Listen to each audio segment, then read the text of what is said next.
It's great to be here. I am always very happy to come to Russia.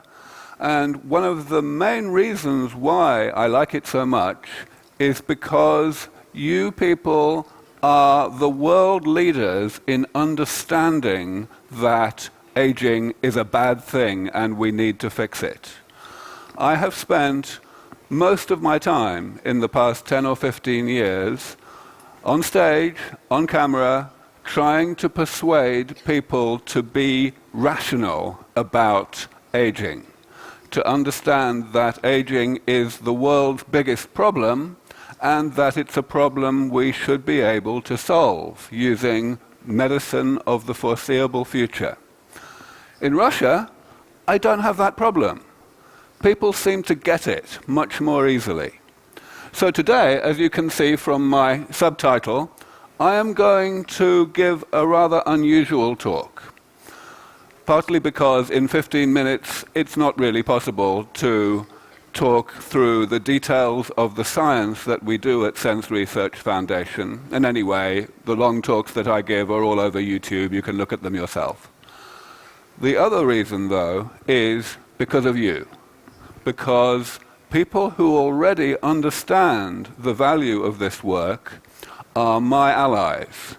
It's only with your help that we are going to make this a reality soon.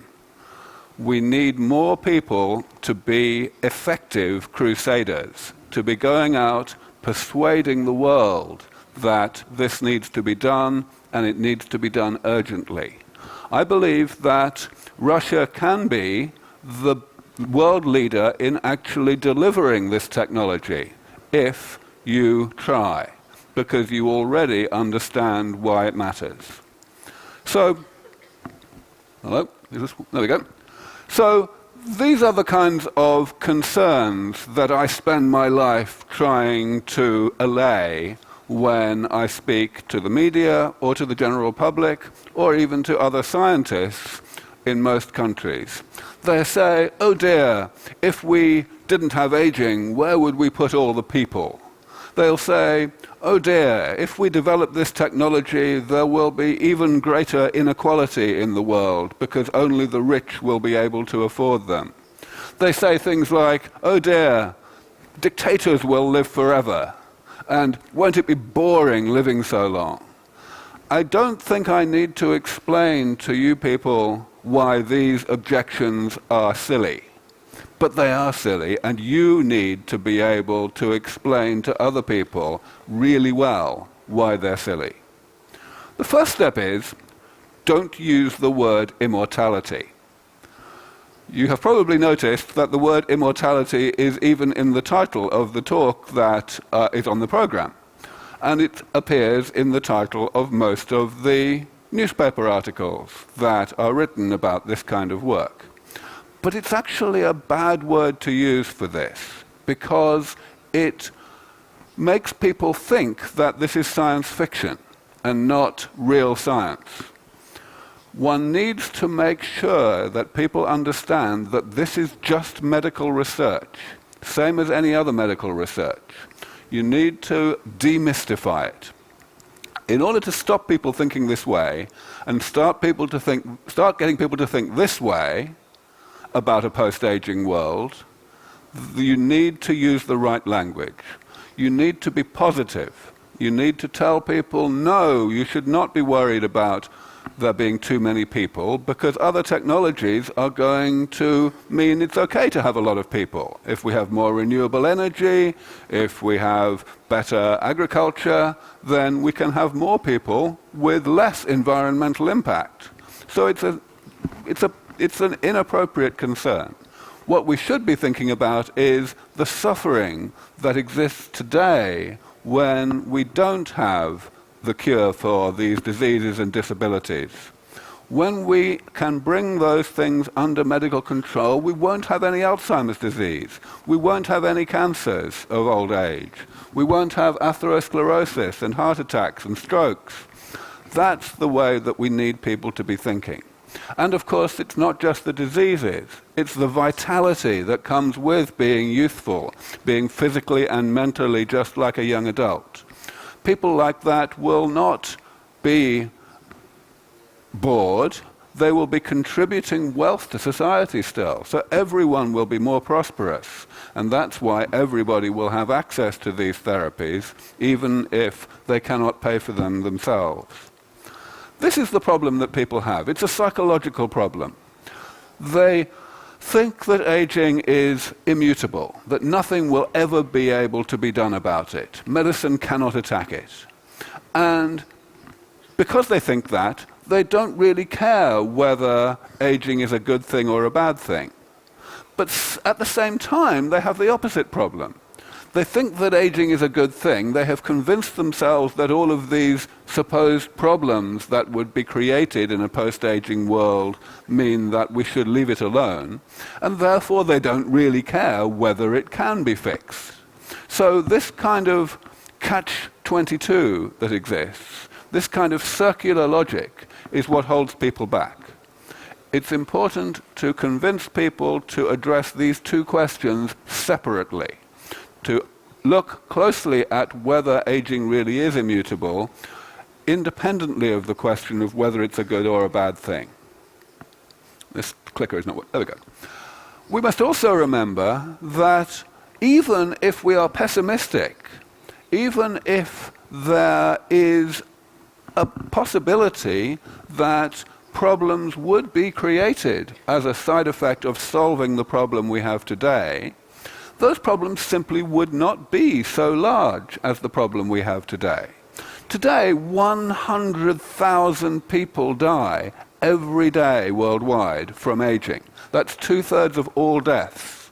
In the industrialized world, it's something like 90% of all deaths. And of course, most of those people die after a long period of decline and disease and decrepitude and dependence and general misery. That's not good. It's a really big problem. And even if we ended up having to have fewer kids than we would like in order to ensure that there was enough space for everybody, is that really a worse problem than the problem we have today? No, it isn't. Finally, it's important to understand that we do not have the right to make a decision about the lives of people in the future. We just don't. Maybe there will be new technologies that will alleviate some of these problems. Maybe there won't. We cannot know, and therefore we need to give humanity of the future the option, the choice whether to use these technologies or not. If we don't develop these technologies, these medicines, then they will not have that option. And we will be condemning them to an unnecessarily painful and unnecessarily early death. We have no right to do that. That moral argument is the strongest argument there is that says that we have a duty to be making this research happen as quickly as possible. As I was saying earlier, this is not about immortality. It's not even about longevity. Longevity is a side effect. This is all about health. This is all about the ultimate medicine that can keep people looking and feeling and functioning just like young adults, however long ago they were born, however old they are. If we can do that, then yes, there will be a longevity side effect. It'll be a big side effect. Most people will live far longer than anyone lives today. But it's still a side effect. It's a great side effect. But it's still a side effect. And once you get that through to people, it becomes much easier to get them to see the positives about this dramatic change that is going to happen to humanity. This clicker really... There we go. I'm going to talk a little bit about the science as well, because one thing that it is vital to get through to people is that there might just be a new idea here.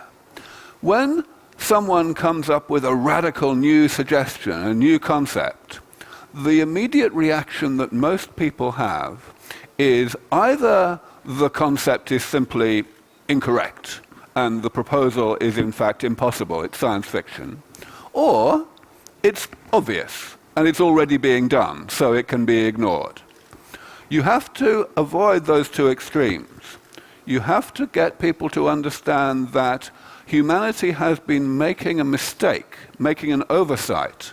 They have had a misunderstanding, a misconception, and that you are correcting that misconception so as to make the idea plausible. And this here is the misconception. When you ask people in what way someone can be sick, they will normally say, well, there are these 4 types of sickness. There are infections, that's the first column. There are genetic diseases that we occasionally inherit from our parents, that's the second column. Then there are the chronic, progressive diseases of old age, that's the third column. And then there is this completely separate thing called aging, which isn't a disease at all. That's what most people think. And it's a massive problem, because it makes people think of the things in column 3 as if they are like the things in column 1, as if they are like infections that can be cured. And the things in column 4 are not really diseases at all, and they maybe are not even in principle amenable to medical intervention. The only mistake here is where the black line is. This is the way that one ought to be thinking about disease. The things in column 3 are actually pretty much the same as the things in column 4. Column 3 and column 4 are both side effects of being alive in the first place. So you need a different approach that is not like vaccination or antibiotics, the way you might treat column 1. Once you get that through to people, once you get them to understand that the diseases of old age are not like infections, and they are like aging, they are part of aging, then people start to listen a lot more to the new ideas of how to do something about aging. This clicker is really not working well. There we go. This is the problem that people have at the moment. They attack the pathologies of old age directly, and it doesn't work. Geriatric medicine is a failure, and it's a failure for this obvious reason. If we accept that aging is a side effect of having been alive a long time, that means it's a side effect of the accumulation of damage that the body does to itself during life, throughout life, as a side effect of its normal operation. And of course that damage continues to accumulate, and therefore any geriatric medicine is going to become less effective as the patient gets older. Some people have been thinking for maybe even 100 years, including very early pioneers in Russia, that maybe we could slow down the rate of creation of damage. We could clean up the way the body works. But that hasn't worked either, basically because metabolism, the way the body works, is too complicated. It's far too complicated, and we have not been able to change it so that it does not create damage unless we stop it from doing things we need it to do. But if we think about how we maintain simple machines like cars so that they last much longer than they were designed to last, like this car, which is 100 years old and it was only designed to last 10 years, then we can see we could use the same concepts to treat the human body. We could do maintenance.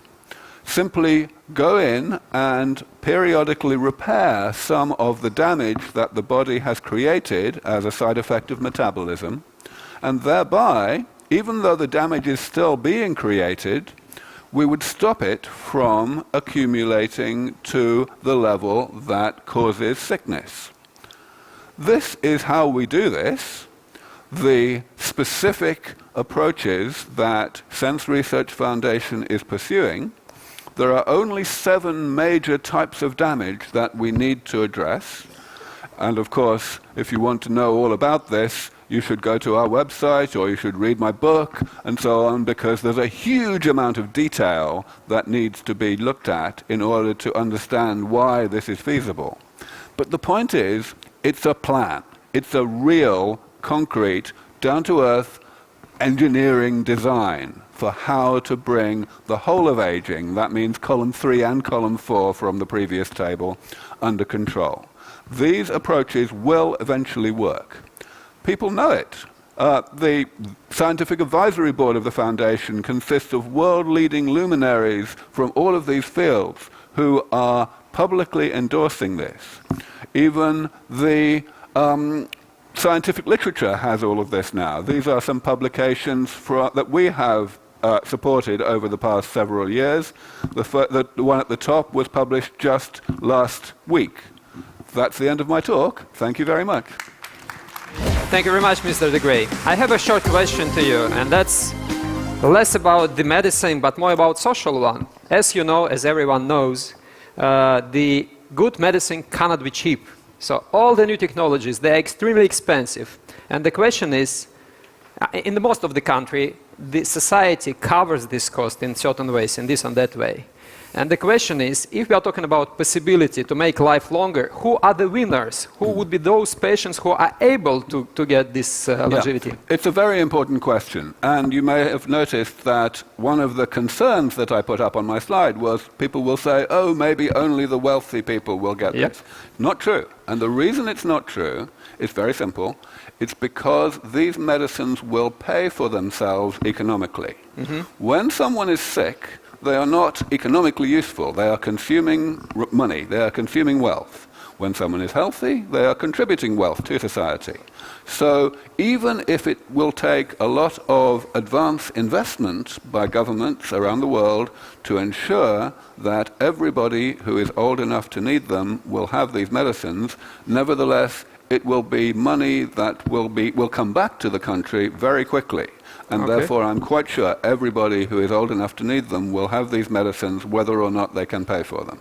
Okay, I got the answer. I would love to live in the world where all the healthy people are economically effectively, which is not the truth. But at the end of the day, that's the answer. Thank you very much. And we have only time for only one question from the hall. Пожалуйста, вот я вижу здесь. Если можно. I've got it.